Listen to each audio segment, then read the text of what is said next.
Welcome to Rambam in Depth. Today we'll be discussing the Rambam Hilchot Ishut Perich Chavdalid Halacha Tezayin. The Rambam says as follows: Averes al das Moshe al das Yehudis. A woman who violates the laws of Moshe, she doesn't keep Jewish law, she violates Halacha, or she doesn't keep the standards of modesty, or the woman who does something abominable. Ein kaifenas abala hates.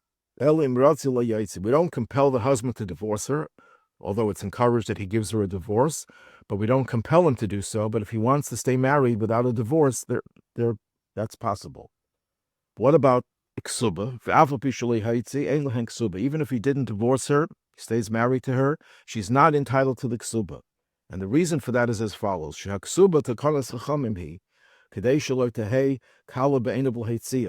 The whole purpose of the Ketubah was enacted by the sages that it shouldn't be easy for a husband to divorce his wife. If he wants to divorce his wife, it's going to be hard because he knows he's going to have to pay up. That's the reason for the Ketubah. But this doesn't apply here. Why? The Chachamim were only concerned that he shouldn't divorce his wife only for Jewish women who are modest, who follow Jewish law and the standards of modesty. But these immodest women are not eligible to this enactment because let it be easy for the husband to divorce her. We encourage him to divorce her. We don't compel him, but we encourage it. Therefore, she's not entitled to the Ketubah. That's the opinion of the Rambam, that even if he stays married to her, that she's not entitled to the Ketubah. The Ritva in his Pirush and Ketubah stuff, Ayin Beis Amid Aleph, quotes Rabbi of most of his teachers who disagree with the Rambam over here, and they say she's not entitled to the Ketubah. She is entitled to the Ketubah. Why is that? So he says the only reason that she's would be entitled to a Ketubah, and then she loses the Ketubah over here, is because she causes the husband to stumble. But if he wants to stay married to her, then it's not her fault. So the obligation still remains, because normally she's not entitled to the Ketubah because the husband could say, I can't stay married to you because you're going to cause me to violate Jewish law. You'll feed me non-kosher food. So therefore, she's not entitled to the Ketubah. But if you want to stay married to her, then it's not her fault.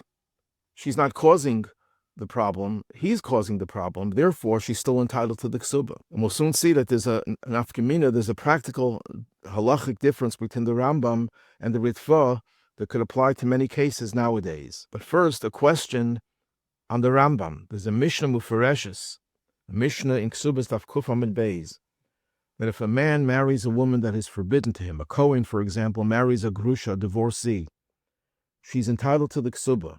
So the question is, why is she entitled to the Ketubah? According to the Rambam, they never enacted a Ketubah to those who are not observant. And in this case, she's certainly non-observant. She's a grusha, she's forbidden to him.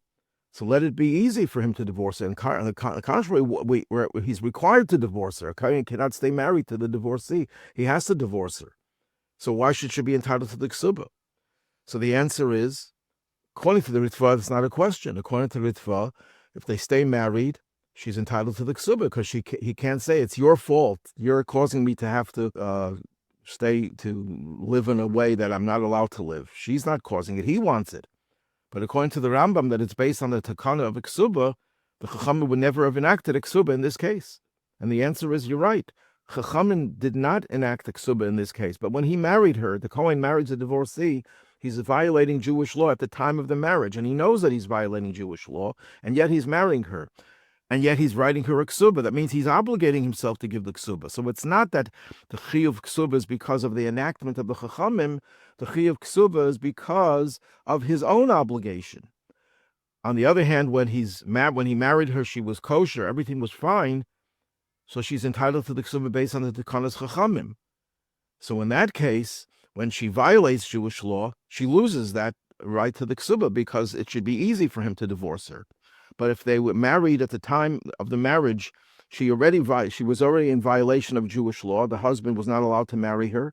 He obligated himself to give her the Ketubah in spite of the fact that she's forbidden to him. What would be the nafkamina, a practical difference, if, let's say, a husband and wife get married when they're both non-observant? So according to the Rambam, the obligation of the Ketubah is there, not because of tekanas chachamim, but because he obligates himself.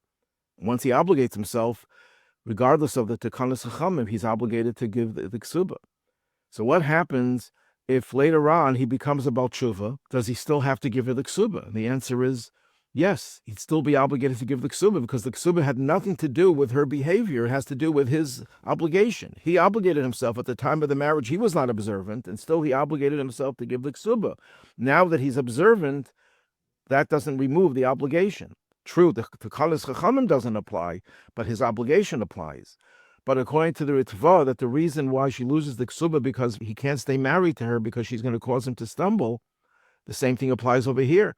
Just because he married her at the time of the marriage, he violated Jewish law, but now he's a Baal Teshuva and he wants to keep Jewish law and she's not allowing him, so therefore she's not entitled to the Ketubah.